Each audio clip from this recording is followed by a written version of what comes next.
We are operating as a fucking unlicensed securities exchange in the US, bro. That's one of the allegations that the SEC's made against Binance in a series of damning allegations that have actually been aired all around the world, including places like China. The reality, though, is that the crypto markets didn't move as much as they probably could have moved or would have moved had this happened much earlier. You got Bitcoin still above 25,500 or at 25,693. Now, it's not a great level, I'll be honest, because we have broken through this 200-week moving average. But I think today is not really about the charts. I think today we've got to look at the allegations that were made by the SEC.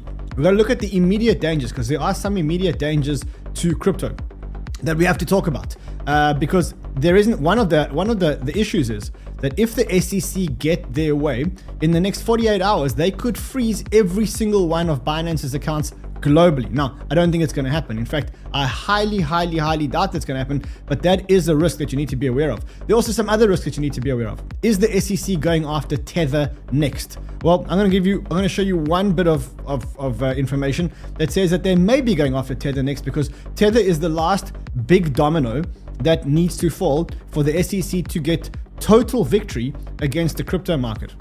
Then we're going to talk about the affected tokens that the SEC spoke about. The SEC spoke about Matic, Solana, ADA, and a whole lot of other tokens that they've now listed as securities. What happens to those tokens?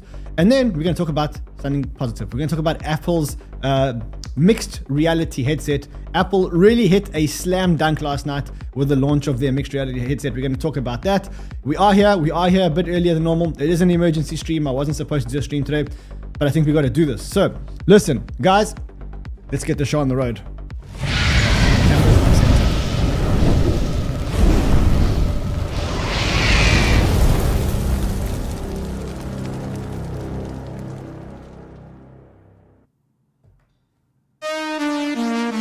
Alrighty, and we are back. James, I don't think we sent it. I think we, yeah. Alright, so we are back, guys. We are back. We've got a huge show today. So let's get straight into the alpha today. If you're not a subscriber already, subscribe to this channel. We are going to bring you live up to the minute coverage of exactly what's going on right here with Binance and the SEC.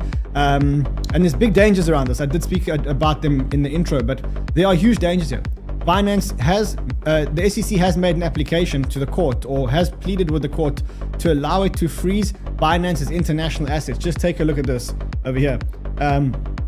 We respectfully request the court orders temporary and preliminary injunctive relief, including to, but not limited to, asset freezes, a verified accounting, repatriation of assets, expedited discovery. So the SEC really going for the jugular here with Binance. Also, maybe the SEC's next domino, or the next target for the SEC, is Tether. And that's also one of the things that we need to look at, because the SEC is on the warpath with crypto.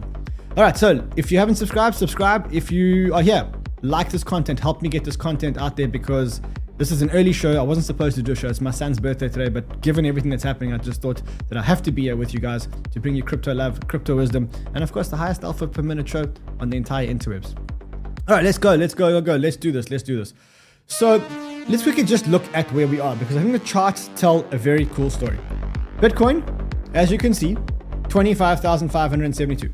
I'm not happy about this. I'm not happy that we've broken through the 200-week moving average. I've said to you guys that for me, this is the validator that we're currently in an uptrend. Now, what I want to see here is I want to see us close above the $26,450 level in the next couple of days. That will tell me that we're still currently in an uptrend. But there are some other interesting charts that we need to look at before we tell the story.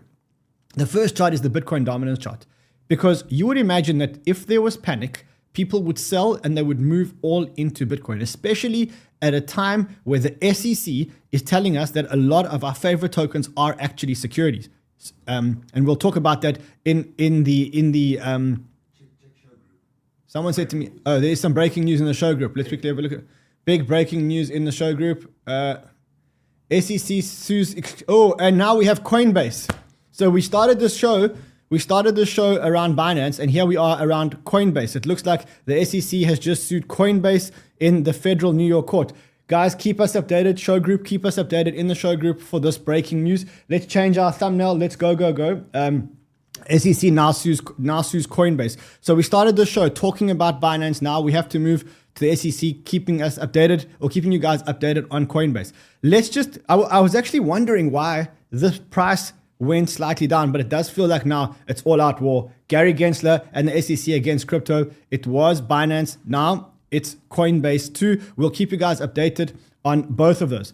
The interesting thing, as I was saying to you, is in the charts, the dominance is not above 48. In fact, the dominance went down, which showed me that people weren't moving their assets from altcoins into Bitcoin, which is what they usually do when they start panicking against something like that.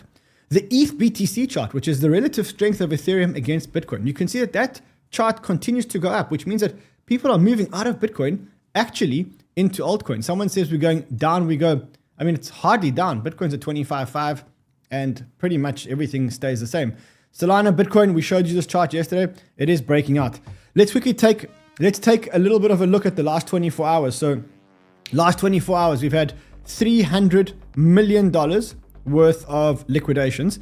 Let's just see how that ranks relative to other liquidations. So the last time that we had this many liquidations in the crypto market was actually at the FTX collapse. So you can see that if you look at the liquidations, this thing caught everybody out by surprise. And you can see over here that they have gone for the liquidations. The last time that we had this kind of level of liquidations was FTX. So yeah, definitely something that caught everybody by surprise. Guys, I am watching this Coinbase story. Here it is. Okay, in the Coinbase allegations, SEC alleged the following coins are securities in a Coinbase lawsuit: Solana, ADA, Matic, Filecoin, Sandbox, 𝗏𝗏𝗏𝗏, Chiliz, Flow Blockchain, ICP, NEAR. Everything. Basically, they're saying everything is a security.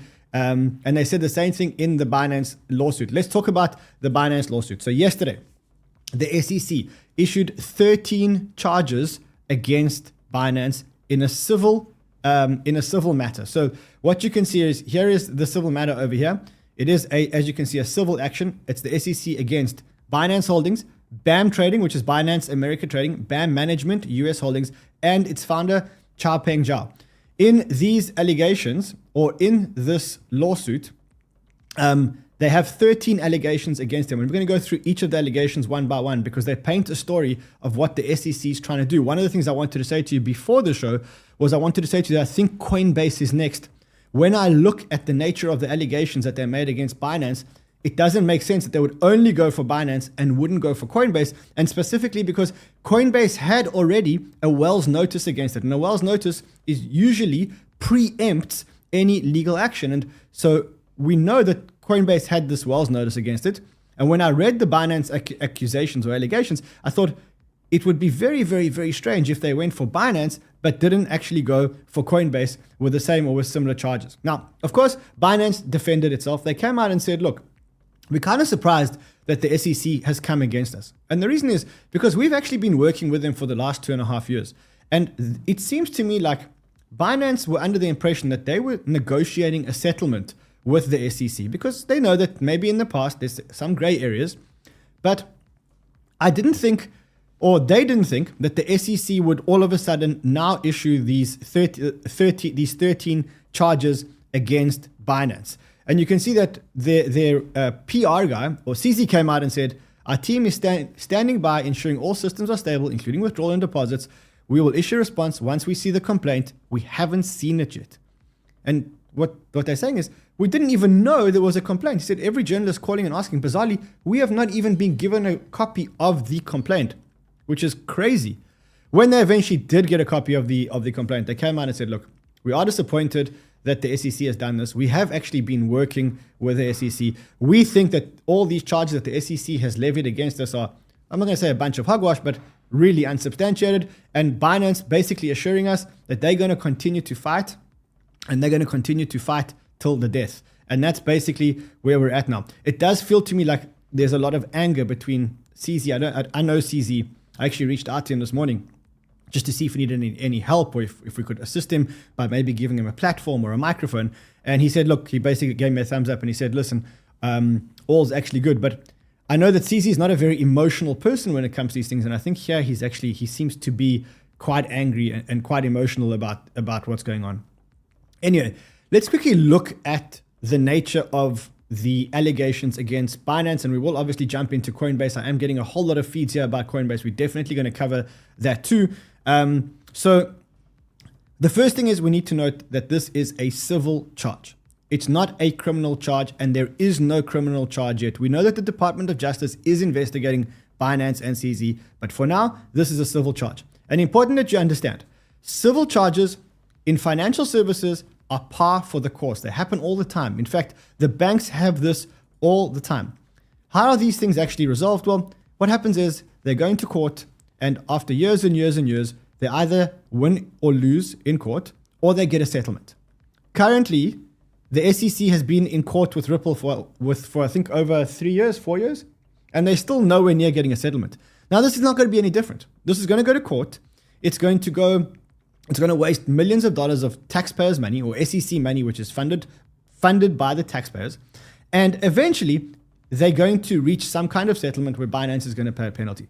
I heard from a source, a reliable source, but I can't confirm this because I wasn't there, that Binance was already negotiating a settlement with the SEC.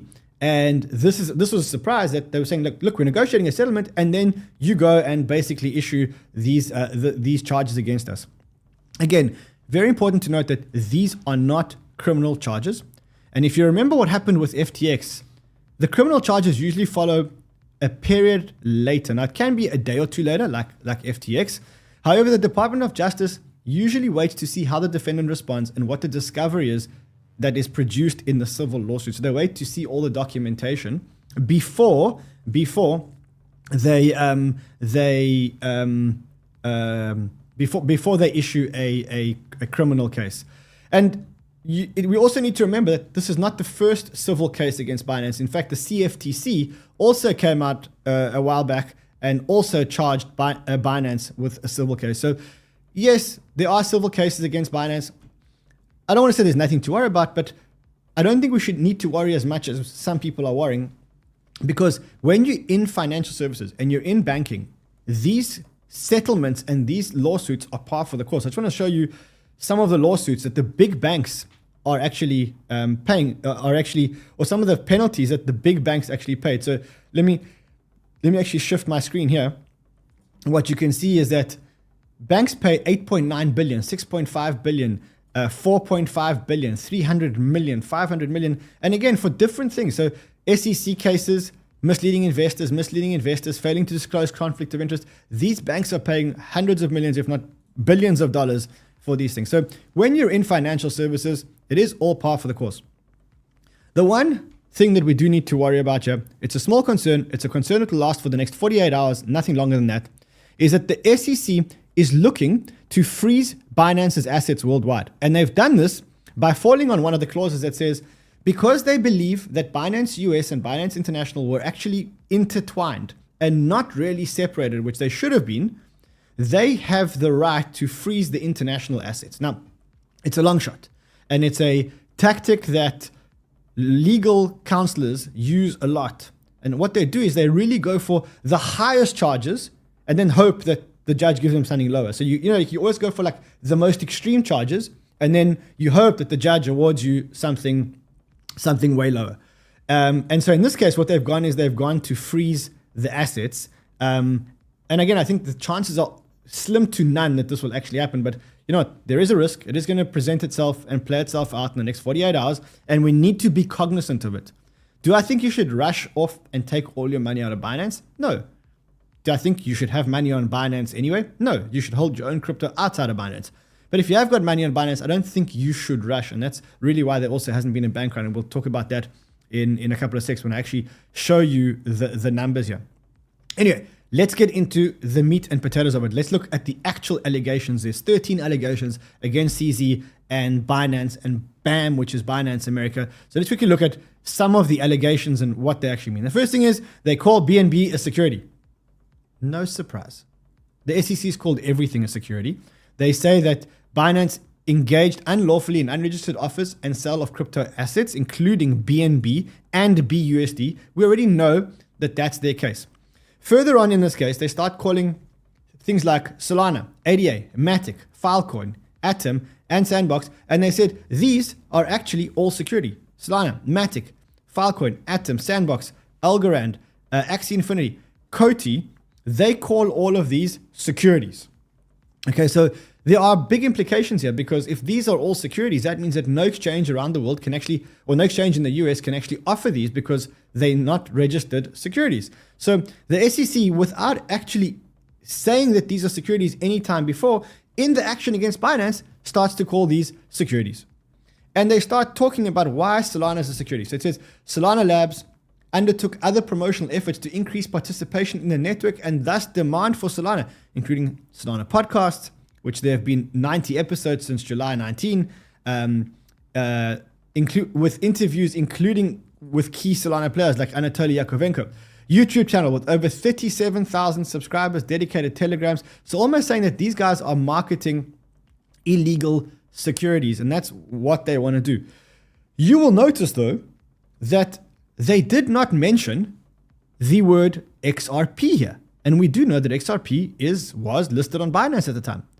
And speculation is that the reason why they didn't do that is because if they're going to lose the case against XRP, which is a big possibility, they want to stay away from the judge being able to say, well, look, you called XRP a security. It wasn't a security. How are we supposed to know that the rest of these are securities? So they really stepped away from doing that.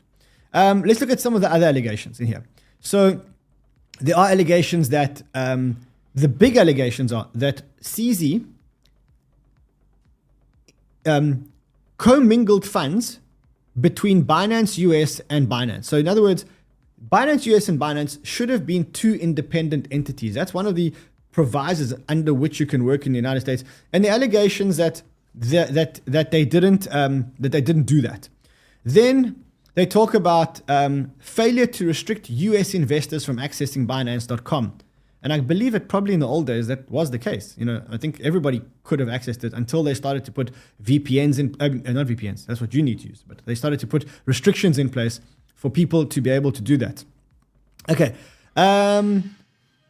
They also confirmed, let's just see, I'm just trying to see what other big charges there were here against us. We've spoken about Solana, they spoke about Matic, and they say that Sandeep, the founder of Matic, says, I never talk about token price, but if Matic had a spirit breaking all-time high in 14 months after an ominous crash of 70% in a day, it would echo the words of Dustin Polka becoming the champion. So in other words, he's touting this as an investment and stuff like that. Also in this document, they accuse 𝗧𝘶 of masterminding how they could run the US entity without making it independent, but making it seem that it was independent using consultancies, franchise agreements, and a whole lot of other things. They also say here, now this could be a criminal complaint. This is where it could get criminal, that Binance's US affiliate transferred $145 million to an account controlled by 𝗏𝗏𝗏𝗏𝗏, which is 𝗧𝘶, and then which he then bought a yacht. I don't know if 𝗧𝘶 owns a yacht. To be honest, I've known 𝗧𝘶 well. I don't know if he owns a yacht. It could be. Another interesting thing in these charges is that it seems as if they got that they interrogated staff from Binance and ex-staff from Binance. One of them was their ex-CEO, 𝗵𝗵𝗏𝗏𝗏𝗏. Another one was Brian Brooks. And you can see that they both testified. And in their testimony, she says they were asking the two of them questions around how separate the US entity was from the normal entity. And what it seems like is that they both said that they were quite intertwined. And actually one of them said that that's the reason why they left. They left because they didn't have full authority to run the US entity. And then this is my best part. So one of the chief compliance officers bluntly admitted to another as Binance's chief compliance officer bluntly admitted to another Binance compliance officer, we are operating as a fucking unlicensed securities exchange in the US, bro. And so those are essentially the allegations against 𝗧𝘶 and against Binance. So let's look at what happens next, because we are where we are. Let's look at the market quickly. I think it's worth looking at the market. I mean, this Coinbase thing didn't even manage to move the market one bit. It's like the market's like, we've had enough. We've heard this all. We will dig into the Coinbase thing. I see a lot of stuff coming into my into the research group. We will share all of it, but I think we should just look and see what is going on with what are the implications of this. So I think the first thing is we need to appreciate that right now this is a civil case, and it's a civil case against primarily Binance US. And I think what could happen here is that any charges here are only going to be against Binance US and the related entities and maybe CZ. But I don't think there's going to be any charges against anybody or any of the Binance companies outside for now. I also think that the SEC have taken a big long shot by saying that they want to get injunctive relief and freeze the assets of the international company. I don't even think the court's going to let them freeze the assets of the local company. And the reason why I don't think that's going to happen is because there's no real risk that if they don't do this, we have a problem. And that's how the court make a decision. The court say, look, if we don't freeze the assets right now, what are going to be the implications? Are we going to then be in a position where we'll never be able to restore faith, or we never be able to get the assets back, or whatever else? No. And so I don't think that the court's going to rule anything like that. Also, I think we've got to look out for the criminal investigation. The Department of Justice and the SEC are two separate bodies. One is civil and one is criminal. Civil usually gets settled with a fine. Criminal, well, that can mean going to court. It could mean shutting down organizations. It could mean sanctions. It could mean a whole lot of different things. For now, we're only talking about civil investigations, and these things are usually settled by a fine. And these settlements and these processes usually take many years. This could take 5 to 7 years, where the SEC wastes taxpayers' money fighting against Binance to protect investors. Okay, so that's the next thing that we need to look at. The next thing is that we need to watch what the SEC's next move is. Because I read a tweet, and I must say, I share the sentiment of this tweet. It's a tweet that actually comes from one of our researchers. His name is 𝗏𝗏𝗏. And he says, okay, so the Cold War between the US regulatory state and crypto is turning kinetic. Make no mistake, we're at the beginning of the PvP stage of crypto versus government. Here's my take on what could happen next. The US three-letter agencies will likely at some point go after Tether. Whether you think Tether is dodgy or not, it's irrelevant. The US will want to go full thermonuclear on them. And if you think about this, what it means is, or what he's actually talking about here is actually something that's very logical. If you were the US and you wanted to take down crypto, and you took down the banks so that you choked the money supply onto the exchanges, that's now gone out the way. The next thing that you do is you choke the supply of the exchanges. You destroy the exchanges. And the last thing that you do is you take away the stable coins. And if you can take that, if you did that, effectively what you then do is you destroy crypto. Now, I don't know if it's going to happen. I just wanted to bring to your attention that if this is a game of chess, then we can move, then we can anticipate where the other side's actually going to be moving their pieces, right? The other thing I want to remind you is that this is short-term pain, and that there are actually going to be amazing long-term gains out of this. Now, I'll talk to you about the long-term gains in a second. But remember that when the Department of Justice went after, when the DOJ said that they're coming after Binance, that FUD lasted 24 to 48 hours. 24 to 48 hours, the markets were back at their normal levels. And the same thing when the CFTC took on Binance. They did it, and the markets went down, and then the markets carried up in a bull market. Because the market has become resilient. The market has started to accept this. And the next thing we needed to look at, and I was going to say, is do the US exchanges actually now delist Solana, Matic, XRP, Algorand, Coty, Cardano? Do they go and delist all these assets because the SEC has come out against Binance and then now against Coinbase about this? And that's one of the other things that we need to keep an eye out and look out for. Lastly, is there a bank run on Binance?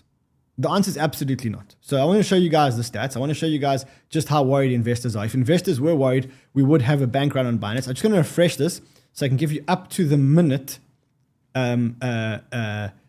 feeds.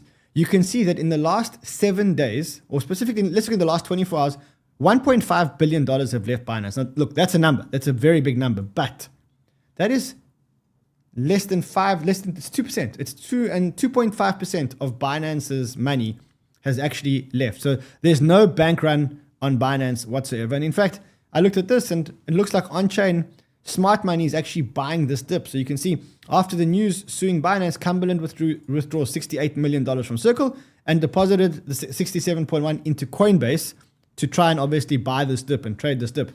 Now you can see that the SEC is gone for Coinbase. And what you can see is that the price is not even moving. So the market is actually absorbing this quite well and saying, look, you know, the SEC has gone crazy.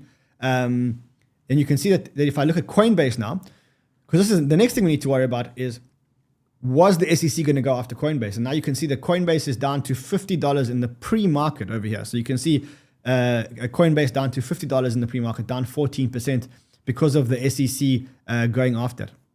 I think the good thing, there are a couple of good things that we need to acknowledge here before we go on to the Coinbase story. The first good thing we need to acknowledge here is that the markets hardly moved. Here we've got the SEC attacking Binance, attacking Coinbase, and we're actually $1,000 down on the day between yesterday and today. $1,500 down between yesterday and today, which means that the market is basically brushing this off and saying, you know what, we don't actually believe that the SEC is going to win. We believe right now that that Binance and Coinbase will fight the SEC and fight the SEC till the end, and that eventually they're going to potentially win or beat the SEC or just settle. The second thing is that I think that this is a wake-up call for people to move off centralized exchanges and move into decentralized exchanges, which is something that we've been talking about for a while. You do know that we have a whole lot of partners. Gains Network is one of our partners. You've got GMX, DYDX, and hopefully people will start moving into these decentralized exchanges when it happens. The third good thing is that the RSIs have now reset and we can get back to business. We needed an RSI reset. We've got the RSI reset. We can actually get back to business. And the last thing is that, well, I don't know if it's the last thing, but certainly we are at a point now where there's only bad news in the market. Like we've had Operation Chokepoint. We've had FTX. We've had you name it, we've had it. Attacks against Binance, attacks against CZ, Department of Justice, all of those things. And Bitcoin is still at 25,500. Now, if that doesn't tell you that we've hit the bottom and that we're probably in some kind of up market and that this is probably an opportunity to buy, then I don't know what to tell you, because how many more attacks are there going to be? And every time that we get these attacks, they're moving the market less and less and less. And then lastly, in terms of Binance, and specifically the Binance attack, I think it's a good thing. I'll tell you why I think it's a good thing. I love Binance. I love CZ. I think that they've built an amazing business, and I use the exchange a lot. But it makes me uncomfortable that there is one exchange that has 90% of the crypto spot volume, and that 90% is housed under one roof. And I think that if anything, what this is going to do is it's going to move people to all the other exchanges, to the decentralized exchanges. And ultimately, we're not going to have one huge centralized point of failure. We're going to have a wider range of exchanges which are all supported, and it's going to be much harder for the regulators to take it down. Now, if the regulators want to take down crypto, they're going to take down Binance and Coinbase. And that's exactly what they've done. But if you've got hundreds of exchanges and they're all big and they're all working, it becomes very different. It becomes very, very, very different for the regulators.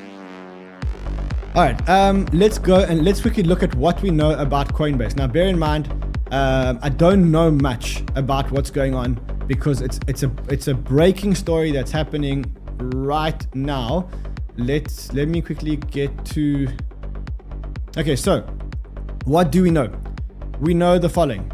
We know that SEC alleges the following coins are securities in a Coinbase lawsuit: Solana, Cardano, Matic, Filecoin, Sandbox, 𝗟𝗏𝗄, Chiliz, Flow, Internet Computer, NEAR, VGX, Dash, and Nexo. Next thing that we know, here is a link to the charges. I haven't looked at the charges. We can look at the charges quickly together. Let's just see how I can get this onto here. Actually, let's just copy this. Give me a second. And we can quickly look at this and just look at what the nature of these allegations are. I did say to you in the beginning of this episode that I thought that because Coinbase has a Wells notice, they're going to be strange. They're going to be next. Coinbase operates a trading platform through which US customers can buy and sell crypto assets. The assets, blah, blah, blah. Congress, okay. He says they've operated as an unregistered broker, including soliciting personal investors. In addition, Coinbase has operated unregistered brokers for their services. Okay, this is a long document. Let's see if we've got some summaries here. So let's just have a look here. SEC update saying the SEC says Coinbase has never registered as a broker's national securities exchange or clearing agency, evading their disclosure scheme for markets. Now, ironically, this is a company that is listed, and their listing was allowed by the SEC onto the New York Stock Exchange. That's actually absolutely crazy, and that they've been doing this since 2019. Okay, so okay, let's look at some more. This is breaking. I haven't seen this news. So which is it? Coinbase is an unregistered securities dealer. Coinbase is a publicly listed company that was already trading assets you claim are securities before you're allowed it to IPO. Choose, old man. The absolute SEC mental gymnastics is getting out of hand. I agree with that. Coinbase down 17% pre-market. We did see that. Gary Gensler will be joining Bloomberg TV and Squawk Box. Now, this is very strange that the head of the SEC is almost coming out and making a PR campaign around these companies under the guise of protecting investors, which is crazy. Okay, here's the four charges. Four key complaints from the Coinbase lawsuit. Coinbase has operated as an unregistered broker since at least 2019. Coinbase has deprived investors of disclosures and protections that come from registration, exposing them to risks. Coinbase crypto assets that Coinbase makes available on its platform are squarely within the securities laws. Coinbase's staking program includes 5 stakeable crypto assets, making the staking program an investment contract. This is a weak argument. I want to see how the market is responding to this news. 25,518. Market doesn't care about this. Look at Coinbase. And let's go to Coin. Okay, 𝗏𝗏𝗏 is saying we need to go to Coin when 𝗏𝗏𝗏 says we do. It's down to $50. What is it on? 48.80 on the pre-market. Yeah, it was down 60%. Let's go. 48.80 in the pre-market. Nearly buy zones. In fact, I think very, very, very close to buy zones. Very, very, very close to buy zones for me. All right, let's pivot a little bit. We will be back here if we need to. Don't worry about that. Let's talk about Apple, because I think Apple also gave us a bit of a slam dunk yesterday. And I saw this, which I thought was really, really, really funny. It says, it still hurts. Even if you watch it in VR, it still hurts. And someone was obviously watching the price movements in VR, which was very, very, very funny. But in reality, what Apple did yesterday, Apple announced their Vision Pro headset, which relies on eyes, voice, and hands. Okay, what is it? It looks like a pair of ski glasses. So I'm going to play a little bit of this. I'm not going to play the music though, because then we'll definitely get a copyright strike. So you can see what it is. I'll play the music. So you'll notice with these glasses that they see-through glasses. So you can actually see them, unlike the virtual reality glasses. You can rely on the movement of your hand. And you can see that they're showing them primarily in a house setup. So they're not showing it as an office thing. They're talking about entertainment, probably in your home. And it allows you to do whatever you do while keeping the glasses on. Now that's very, very, very important. You can drive with the glasses on, you can pack, you can answer your phone. And they see this as like the biggest move that they've made, because they're saying it's like the next version of the phone. And I'll show you why that is such an important thing. Because you can carry on doing all these things while you've actually got your glasses on. So it kind of replaces your phone. Now, yes, I know it looks big and it looks clunky. There is also a cable at the back, which you can see is the cable to the battery. You can see that too. And because you need a battery for those things. One of the biggest problems with glasses is that you actually need a battery. But it's big news. I mean, this whole thing is really big news because it's, as I said, it's the biggest launch that Apple have done since Steve Jobs died. And it's taking Apple into a completely new dynamic in the world. So that is what they did. Tim Cook came out and said, he's bought into this AR, VR. And he said, look, in future, you're not going to know how you actually survived this. Zoom out to the future and look back. You'll wonder how you led your life without augmented reality. just like today, you wonder, how did people like me grow up without the internet? True. You know, and so I think True. So that's what he said. Now, everything was going well for Apple when they showed this, and I think that was a slam dunk, and we'll talk to you why it was a slam dunk, until they spoke about the price.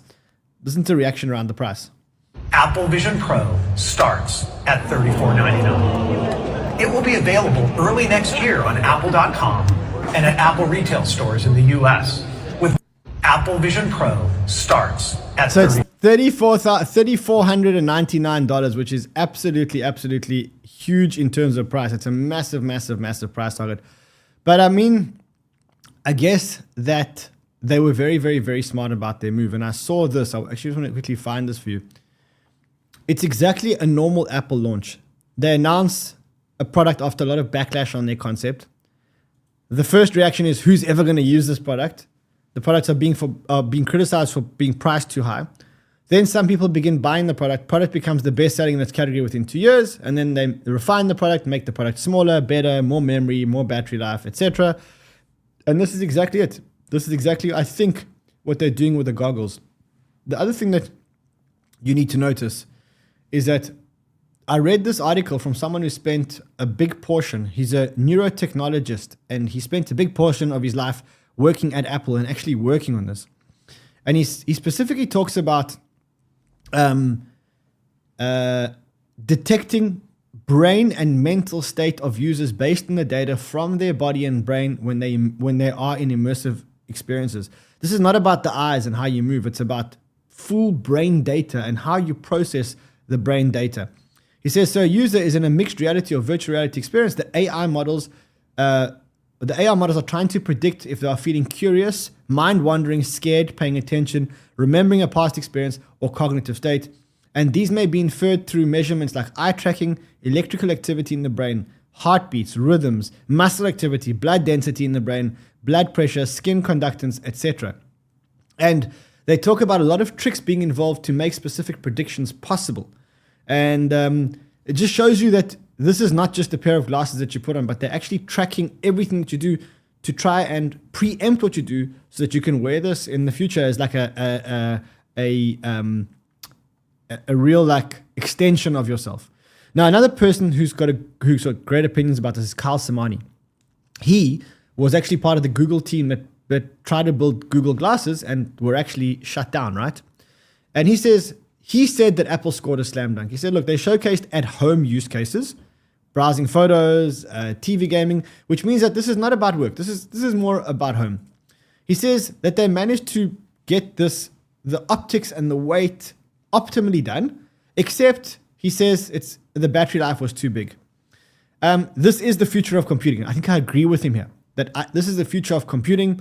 It opens us up to a whole lot of new different applications that we can now do, metaverse style applications. He says, important use case is home. And he says, Apple is actually taking the optimal strategy here. He says he worked for Google Glasses and with all his knowledge, he's done that. I did see this, which was, watch it. No,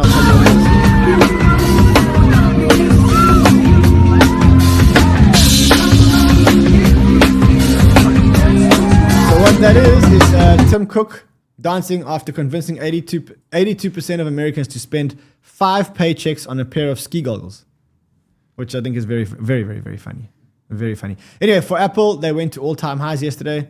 They were at $185 a share. They're a little bit down today. Well, in the pre-market, they're down at like 180. But for them, I think definitely a slam dunk. I also saw this 1.9 ETH to liquidate yourself in 3D. And I'm just thinking from a trader's point of view, this would be an amazing set of glasses for a trader. Anyway, let's quickly look at, I do want to show you one other story. So yesterday, 𝗏𝗏𝗃 was on a Twitter Spaces with Balaji and Elon Musk. And I listened to this part, but which at is really least good. have some part of the money supply that was. Do you know what the timestamp is? 𝗏𝗏𝗃, you wanna ask a question? Sure. Can you hear me? Listen to this. Yeah. Okay. Mr. Kennedy, I've been impressed with your sophistication on a number of issues related to peace, civil liberties, CBDCs, Bitcoin. I really only have one question. It relates to our financial system. The short version of it is, will you be able to dig into the devaluation of treasuries and other government bonds by the Fed? As a little bit of background, the Fed has turned treasuries into the new toxic waste. A series of ill-considered moves has turned the so-called safest asset in the world into the riskiest asset in the world and set the stage for a second financial crisis. Stanford estimates the bond losses to be in the trillions. Dalio says they extend far beyond banks to pension funds, insurance companies, and other institutions. 𝗧𝗏𝗏𝗏𝗏 says most banks are technically near insolvency and hundreds are already fully insolvent. The Guardian says banks' unrealized loss on bond portfolios are sufficiently large as to represent systemic risk. And Euromoney says U.S. Treasury bonds no longer meet the standards for high-quality liquid assets. Right now, this bond crisis is being downplayed or blamed on everyone other than the Fed and Treasury. But fundamentally, Treasury sold assets in 2021 that Fed then devalued in 2022, undercutting the balance sheets of countless banks and other financial institutions. In short, Fed lied, banks died. Treasuries are the new toxic waste. The Western financial system as a whole blown its bedrock asset, and a second global financial crisis is brewing. There are no obvious paths out of this that don't involve printing a lot of money. So while I recognize it's a somewhat arcane-sounding topic, just like subprime and CDOs unfortunately once were, will we be able to dig into the devaluation of treasuries and other government bonds by the Fed? Now listen to his response. And that's your question? I wish you hadn't prefaced it by saying I had so much sophistication on every issue, because my only answer here is that, yes. Will you please be my Treasury Secretary? Because I'd like you, if you got a solution, I want to hear it. I mean, it's amazing to hear him talk like that. I don't think he's actually got a chance in the elections, but it's nice to hear that politicians are actually talking about that. All right, let's take one last look at the research group and at the breaking news group. Is there anything that we need to know about Coinbase that you don't already know? I'm keeping you up to date, really up to the minute. It feels like, from what I'm reading, that the Coinbase charges are quite small relative to the Binance charges. The Coinbase platform merges functions that are typically separated in traditional securities markets. Those are brokers, exchanges, and clearing agencies. Yes, Coinbase is never registered as an SEC broker because you can't register. It's impossible to register. Are we buying the dip? I think so. I think it's time to start buying the dip. If the market's holding after all of this, what do you say? What do you say if the market's holding after all what we've just had? This is going to go up. This is a buying opportunity. Remember, Run told you on Tuesday, the 6th of June, that this was a buying opportunity. And if I was wrong, I know you're going to meme the shit out of this. Listen, it's my son's birthday. I wasn't supposed to do a show. That's why we did an early show. But I did. So I will see you guys again tomorrow. In fact, I will be on the Twitter Spaces list later with Mario. Join us, because I think this is going to be a big breaking story.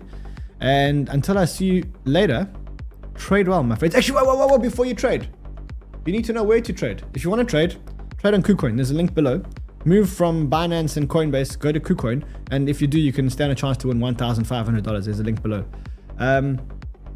Anything else? Whoa, stop. There's a lot else. Guys, we're hiring. I need your help. We're hiring. We're growing very, very, very fast. I need your help on a lot of positions.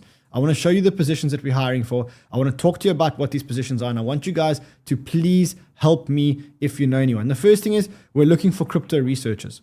We're looking for people who can help us by identifying trends and narratives really early, helping us script the show, running the research group with us. If you think that this is you, send us a one-pager with just a covering letter with why you should be added to research.recruits@cryptobanter.com. That's the first position.